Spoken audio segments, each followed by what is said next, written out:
Posledný deň v Amerike. Teda na Slovensku.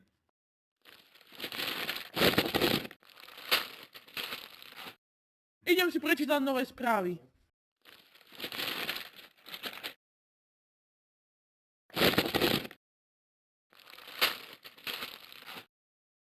Čo to som sa tam dočítal? O 19:30 si to pozriem na telke. Pre istotu. Či to je pravda, moje dušenie. Ja si zavolám. Bang? Dobrý deň. No. Hello. Dovidenia. No.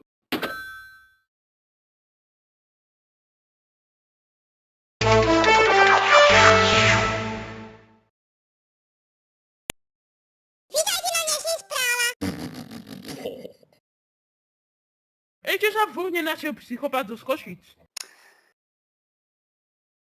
Ale my od zajtra už v Amerike máme správy. Takže od zajtra sa vidíme v Los Angeles. A už sa tešíme na vás. Aj na vás už sledovanosť.